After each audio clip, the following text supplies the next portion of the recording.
Our coverage of the border situation continues now. As we first told you yesterday at 6 o'clock, Rhode Island Governor Raimondo is joining her counterparts from multiple states, including Massachusetts, in saying she will not send National Guard troops to the U.S.-Mexico border.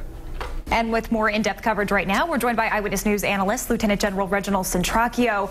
General, back in April, President Trump signed an authorization that would allow National Guard troops to head to the border. Now, amid all this border controversy right now, a lot of things that people are worried about, and they're kind of wondering, what would Rhode Island's role be if the president were to say, hey, we want National Guard troops from the Ocean State to come down? What would their units be doing?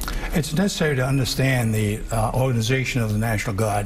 It's the only armed force in the world that has a dual allegiance. One to the President of the United States for its federal mission, and one to the governor of the several states for its state mission. But when the President asks for participation under what is referred to as Title 32, that means you get the state to agree to send units to a particular contingency plan for a particular federal mission that's paid for by the federal government. So the governors of the several states do have input at that juncture. They could say no. They could say yes.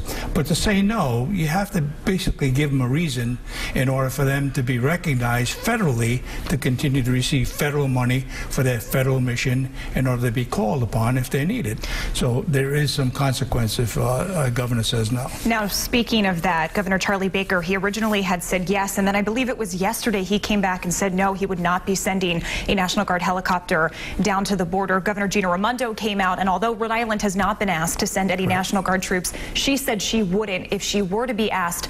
Do they have the authority to do so? Yes, they do. At this juncture, they do. But once again, to say no, you are really jeopardizing the existence of that particular unit in this particular state. Because they are federally funded in order to do their federal mission.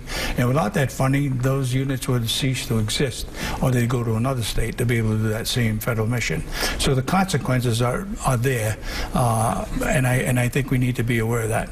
On the other hand, the president does have the authority to override that and place them on federal active duty, Title 10, which is a different system. And I know we're talking about titles and authority here, but the bottom line is that's what it is. A governor has a certain say in whether or not they participate, but the President of the United States, who's also Commander-in-Chief, has the authority to bring that unit into federal duty without the concurrence of the governors. All right, switching gears right now between North and South Korea, the exercises between them, military exercises, have been halted. What lasting impacts could that have? Well, short term, I don't think anything of significance other than to ensure we don't get into a scenario where we can't recover.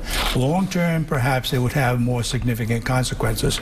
Technology as we know it changes every 18 months or so, and much of our exercises are based upon existing technology, ranging from what we have on our weapon systems, how we use them, how they're integrated, and so on. So long term, I do feel there would be a significant impact. Short term, as a negotiating tool, I think that's well within reason. All right, General, as always, thank you for your thoughts.